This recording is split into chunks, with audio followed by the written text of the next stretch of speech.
আসসালামু আলাইকুম রহমতুল্লাহি ওয়া বারাকাতুহু। everyone কেমন আছেন? আশা করি সবাই ভালো আছেন, আমি ভালো আছি। আজকে পাকাবো কক মোরগ ভুনা ম্যারিনেট করে রাখছি, এখন চুলোর উপর বসা দিব। তো কী কী সাথে থাকেন, এখানে পেঁয়াজ মরিচ টমেটো সব একসাথে দিয়ে দিই, ম্যারিনেট করছি, লবণ দিছি, কিছু মশলা রয়ে গেছে, মশলা পরে দেবো।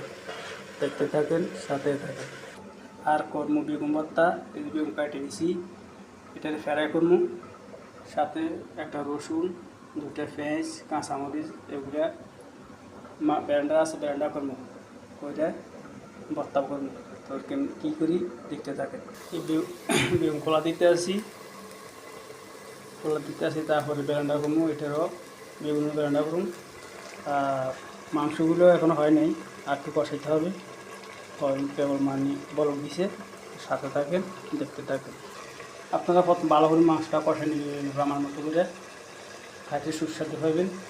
এই কষানি জলটা শুকে গেছে, এখন জল দেবো, তারপরে এটার সাথে দেবো কিছু সবজি দিলাম, সিমের বিচি, শুকনো সিমের বিচি দেবো।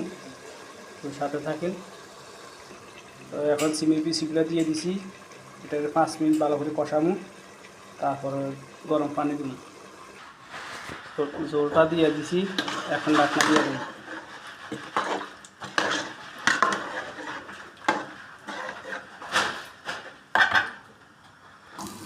একটা পেঁয়াজ মরিচটা ভাজে নেবো, তারপর ব্যান্ডা করবো, ভালো করে ভাজবো। পেঁয়াজটা হালকা ভেজে নিছি, এখন বেগুনের সাথে ব্যান্ডা করে দিলাম। ভর্তা হয়ে গেছে, এখনও মাংস হয় নাই, ধৈর্য ধরেন, দেখতে পারেন। মাংস হয়ে গেছে, এখন ধনিয়া দিয়ে দিব। এই ধনিয়া দিয়ে দিছি, একটু লাড়া দিন নামালাম।